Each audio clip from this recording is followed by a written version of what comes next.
The Shootist wasn't intended to be John Wayne's final film, but it ended up being an almost perfect one. It feels like Wayne was saying goodbye to the genre that made him, even down to the casting of Jimmy Stewart as the Doctor.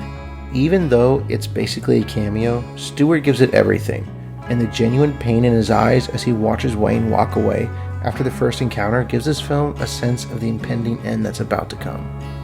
This feels like the last film of its kind, and it definitely was out of place. This came out in 1976, the same year as Taxi Driver and The Outlaw Josie Wales. Even High Plains Drifter came out in 1973. The grit and the grime of the 70s films were well underway, and yet The Shootist feels like it's standing up to the compromised morals of Clint Eastwood and Travis Bickle. And that just adds to the charm of this film. Sadly though, audiences didn't feel the same way. This film was a financial bomb. Wayne's name just wasn't enough to carry a film anymore. Right off the bat, there's a montage of previous John Wayne films, with Ron Howard narrating how legendary Wayne, aka John B. Brooks, was.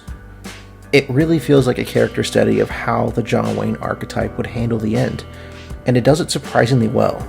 Wayne gives a brutally honest performance. You can see a real pain in his eyes as he tries to hide it and keep his tough guy image alive to everyone around him, only really breaking for Lauren Bacall's character on the last day.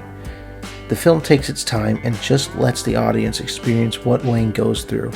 It pulls no punches and shows how his life has brought him fame and loneliness.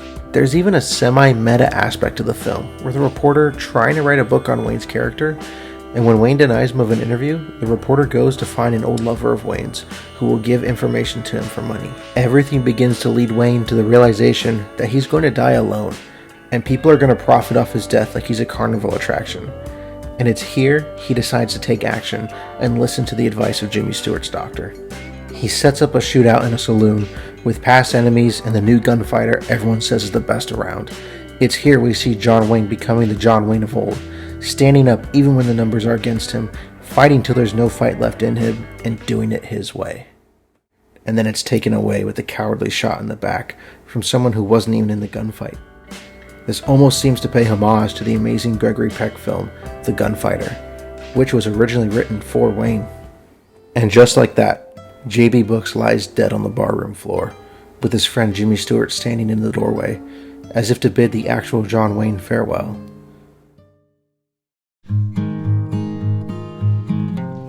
At the beginning of this, I said it was an almost perfect farewell to the John Wayne Western.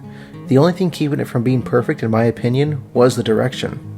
Don Siegel takes an almost TV movie of the week approach to this. It's all very basic shot, reverse shot, and bland blocking. This film needed a John Ford-esque director at the helm. I can't help but imagine what it would have been like if Steven Spielberg had directed this. Towards the beginning of the film, John Wayne remarks to Jimmy Stewart how he feels as strong as an ox, to which Stewart replies that even an ox dies. The Western was once a giant of cinema, and John Wayne was the giant's giant, and he knew it was coming to an end.